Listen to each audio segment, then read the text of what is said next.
بیان کرنے کا وقت نہیں ہے، اب جماعت کا وقت قریب ہو چکا ہے۔ چونکہ میں کافی دور سے آپ کے پاس آیا اور بیچ میں ٹریفک کے مسائل بہت زیادہ تھے، بہرکیف ہمارے حصے میں آج کے دن جتنا بھی وقت یہاں اللہ نے لکھا ہے اتنا ہم گزار کر کے جائیں گے انشاءاللہ۔ بس ایک بات عرض کرنا چاہوں گا کہ آج 15ویں شعبان المعظم ہے، ہماری زندگی کے سالوں میں سے ایک نئے سال کی شروعات ہے۔ حدیث پاک میں ملتا ہے کل کی رات اللہ تعالیٰ فرشتوں کو سارے معاملات تقسیم کر دیتا ہے، بندوں کے متعلق کیا کیا چیزیں سال بھر میں ہونے والی، اور فرشتوں کو سارے احکام بتا دیے جاتے ہیں۔ اس میں سے بسا اوقات ایسا ہوتا ہے کہ کسی کی موت لکھی گئی ہوئی ہوتی ہے اس سال، لیکن وہ بندہ شادی کی تیاریوں میں مصروف ہے۔ کسی کے 2 مہینے 3 مہینے کے بعد زندگی کے خاتمے کا عنوان لکھا گیا ہوگا، لیکن وہ اپنے بزنس پلان کر رہا ہوگا، وہ سفر کی تیاریاں کر رہا ہوگا۔ ہم میں سے بھی کسی کو معلوم نہیں کہ کل کی رات ہمارے لیے کیا حکم اللہ نے فرشتوں کو دیا ہے۔ اگر زندگی باقی ہے تو دعا کریں کہ اللہ تعالیٰ خیر و برکت والی زندگی عطا فرمائے، نیکیوں والی زندگی عطا فرمائے۔ اور ایک اہم بات جو آج سب جگہ گردش کر رہی ہوتی ہے، سرکولر ہوتی ہے، وہ یہ ہے کہ ہر بندہ اپنے اپنی غلطیوں کی معافی دوسرے سے مانگ رہا ہوتا ہے، اور یہ اس لیے بھی ہے کہ سب نے شاید یہ حدیث سنی ہوگی کہ ان بڑی راتوں میں اللہ تبارک و تعالی سارے بڑے گناہوں کو معاف کر دیتا ہے، لیکن چند لوگ ایسے ہیں جو ان راتوں میں بھی معاف نہیں ہوتے۔ ان میں سے ایک بندہ وہ ہے جو لوگوں کے تعلق کو ختم کرتا ہے، قطع تعلق کرنے والا۔ بھائیوں میں نفرت ہے، بھائی اور بہن میں نفرت ہے، باپ اور بیٹے میں نفرت ہے، رشتہ داریوں کو توڑا ہوا آدمی، اس کے لیے بھی کہا گیا اس رات میں اس کی بھی بخشش نہیں ہے۔ اور دوسری چیز یہ ہے کہ جو ہم گناہ کرتے ہیں اس کی 2 قسمیں ہیں، 2 قسم کے گناہ ہیں۔ کچھ گناہ وہ ہیں جن کا تعلق صرف اللہ سے ہے، اللہ جب چاہے معاف فرمائے گا۔ شراب پیا، زنا کیا، غلط کاریاں کیا، جھوٹ بولا ہے، یہ سارے گناہ وہ ہیں جس کی معافی اللہ سے ڈائریکٹ کی لی جائے گی۔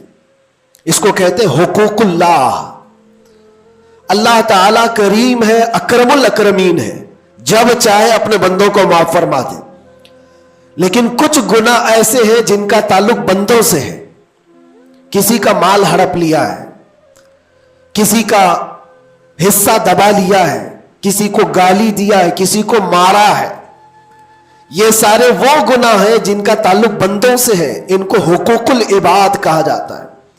اور یہ گناہ زیادہ ڈینجر ہے، حقوق اللہ سے زیادہ ڈینجر حقوق العباد ہے، کیونکہ حدیث پاک میں ہے اللہ سے متعلق جو گناہ ہے وہ رب تعالیٰ جب چاہے معاف فرمائے گا، لیکن جو بندوں سے ریلیٹڈ ہے اللہ فرماتا ہے جب تک بندہ بندے کو معاف نہیں کرتا اللہ نہیں معاف فرمائے گا، اللہ معاف نہیں فرمائے گا۔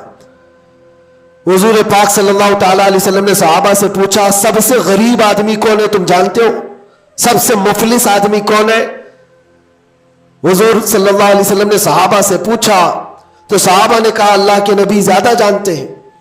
آقا کونین صلی اللہ علیہ وسلم فرماتے ہیں سب سے زیادہ غریب قیامت کے دن وہ نہیں جس کے پاس پیسہ نہیں، مال نہیں، نیکیاں نہیں، وہ نہیں، بلکہ میرے آقا فرماتے ہیں قیامت کے دن ایک بندہ ایسا ہوگا جس کی نمازیں بھی بہت تھی، صدقات و خیرات بھی بہت تھے، حج بھی کیا تھا، زکوٰۃ بھی دیا تھا، عمرے بھی تھے، نفل عبادتیں بھی تھی، اس کی بہت نیکیاں لے کر کے آیا تھا، لیکن جس وقت وہ عدالت الہی میں پیش ہوا تو کئی لوگ کھڑے ہو گئے، ادھر سے ادھر سے آئے، رب تعالیٰ سے کہنے لگے مولا یہ نیک تو بہت ہے، نمازیں اس کی بہت ہے، حج بھی کیا ہے، عمرے بھی کیا ہے، لیکن میرے پیسے بھی دبا کر رکھا تھا، کوئی کہتا ہے کہ مولا میرا حق اس کے اوپر بنتا ہے، اس نے مجھے گالی دی تھی۔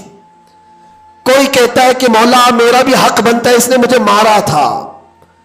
کوئی کہتا ہے مولا میرا بھی حق بنتا ہے، اس نے میرے پیٹھ پیچھے مجھ سے چغلی کی تھی اور لڑانے کی کوشش کی تھی، میرا حق بنتا ہے اس پر۔ تو یہ سارے حق طلب کرنے والے بندے کھڑے ہو جائیں گے اس کے خلاف جو نیکوکار تھا۔ اللہ تعالیٰ فرماتا ہے تم لوگوں کو اس سے کیا چاہیے؟ سارے بندے کہتے ہیں مولا ہم تو گنہگار ہیں، نیکیوں کی کمی ہے، اس کے پاس نیکیاں زیادہ ہے، اس کی نیکیاں ہمیں دلا دے۔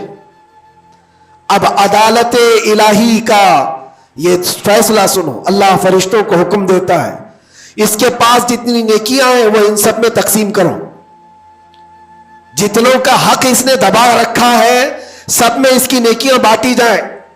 جب فرشتے اس کی نیکیاں نکال کر تقسیم کر رہے تھے، نیکیاں اس کی پوری ختم ہو گئی، حقداروں کا بھی حق پورا ہوا نہیں، کچھ اور بھی باقی رہ گئے تھے۔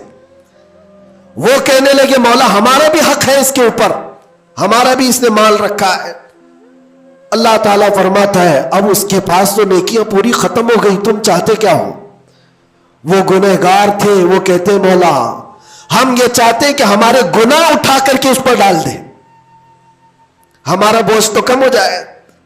حکم ہوگا رب تعالیٰ کا کہ اس کے اوپر ان کا حق بنتا ہے، لہذا ان کے گناہ اٹھا کر کے اس کے اوپر ڈالو۔ حدیث پاک میں میرے آقا فرماتے ہیں لے کے تو چلا تھا بہت ساری نیکیاں، لیکن وہاں سب بٹ گئی، الٹا دوسروں کے گناہ اپنے سر پر لے لیا اور سیدھے اس کو فرشتے جہنم میں لے کر جاتے ہیں۔ یہ قیامت کے دن کا سب سے مفلس آدمی ہے، سب سے غریب۔ اسی لیے اے لوگوں حقوق العباد میں کبھی گرفتار مت ہونا، دنیا میں کسی کا حق دبا کر مت رکھنا۔ کسی کو اگر تم نے اپنی زبان سے ایذا دیا ہے، تکلیف دی ہے، یا ہاتھ سے دیا ہے یا کسی بھی طرح سے دیا ہے، تو قیامت کے دن اس کا حق لیا جائے گا، تمہیں اس کا حق دینا پڑے گا۔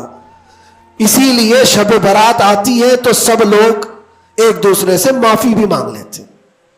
بندوں سے اگر تمہارا حق ہے تو بندوں سے معافی مانگ لو، اگر بندہ معاف کر دیا دنیا میں تو اللہ بھی معاف فرمائے گا، اللہ معاف فرمائے گا۔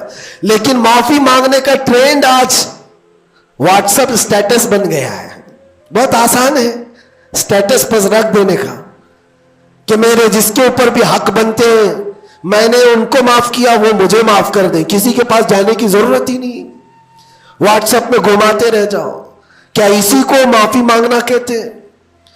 معافی مانگنے میں آدمی کو جو انا ہے، جو تکبر ہے، جو شیطان اسے گھمنڈ دلاتا ہے، اسی توڑنے کے لیے تو اللہ نے معافی مانگنے کا حکم دیا ہے کہ جاؤ تم اپنے اس بندے سے معافی طلب کرو جس کے پاس جانے میں تمہیں شرم آ رہی ہے۔ اپنے نفس کو توڑو، اپنے انا کو ختم کرو، اپنے تکبر کو مارو۔ تمہاری بہن کا کوئی حق باقی تھا تو تم اگر یہ سوچتے ہو اس کے پاس کیسے جاؤں، وہ تو چھوٹی ہے، میں اتنا بڑا ہو گیا ہوں، کیا بہن سے بھی معافی مانگوں گا؟ میں چھوٹا ہو جاؤں گا؟ قدر کرو، آج تمہارے پاس وقت ہے، یہاں تھوڑی دیر کے لیے چھوٹا ہونا اچھی بات ہے۔ قیامت کے دن جب تمہارے گلے میں توق ڈال دیا جائے گا گناہوں کا تو اس وقت مدد کے لیے کوئی نہیں آ سکے گا۔ اس لیے میرے عزیزوں حقوق العباد میں گرفتار کبھی نہ ہونا۔ اللہ کے نبی صلی اللہ علیہ وسلم کے پاس ایک جنازہ آیا، حضور صلی اللہ علیہ وسلم جب جنازہ پڑھاتے تھے تو پہلے پوچھتے تھے اس پر کسی کا حق باقی ہے، کسی کا اس پر کوئی لینا دینا باقی ہے؟ جنازہ صحابی کا ہے۔ جب جنازے کے پاس کھڑے تھے تو ایک صحابی آگے بڑھتے اور کہتے یا رسول اللہ 2 درہم میرے اس کے اوپر باقی ہے اور یہ مر گیا، دیا نہیں مجھ کو، 2 درہم قرضہ اس کے اوپر میرا باقی ہے۔ حضور پاک صلی اللہ علیہ وسلم نے کیا فرمایا جانتے؟ صلو علی صاحبکم ولا اصلی علیہ، اے لوگو تم چاہو تو اس کا جنازہ پڑھ لو، میں نہیں پڑھوں گا۔ حضور پیچھے ہٹ گئے، 2 درہم کا صرف قرضہ باقی تھا جن کا انتقال ہوا، اور حضور نے فرمایا میں جنازہ نہیں پڑھوں گا۔ سوچو آج 2 درہم کا بوجھ بھی کتنا بڑا ہوتا ہے۔ جنازہ رکھا ہے، حضور پیچھے ہٹ گئے، پھر ایک کوئی صحابی آگے بڑھتے اور کہتے ہیں یا رسول اللہ صلی اللہ علیہ وسلم, ان کی جانب سے ان کا قرضہ میں ادا کر دوں گا. حضور نے فرمایا کب تک ادا کرو گے؟ کہا کل کی مغرب سے پہلے میں ادا کر دوں گا. اللہ کے نبی نے ان سے وعدہ لیا اور اس کے بعد پھر اس صحابی کی نماز جنازہ پڑھائی. یہاں تو بہت سارے حقوق لے کر بیٹھے ہیں, وہ تو 2 درہم کی بات کر رہا ہوں. اسی لیے ہماری زندگی کا خاتمہ ہونے سے پہلے یہ حساب کتاب پہلے صاف کر لو. حاسبو قبل ان تحاسبو, اپنا حساب کلیئر رکھو اس سے پہلے کہ تمہارا حساب لیا جائے. اللہ کریم ہم سب کو کہنے سننے سے زیادہ عمل کی توفیق عطا فرمائے. رب تبارک و تعالی شعبان المعظم کے اس پاکیزہ مہینے کو ہم سب کے لیے نیکیوں والا اور خیر و برکت والا مہینہ بنائے. الہ العالمین قدیر و جبار خدا, جب تو نے رجب اور شعبان ہمیں دکھایا ہے تو رمضان تک ہماری زندگی عطا فرما.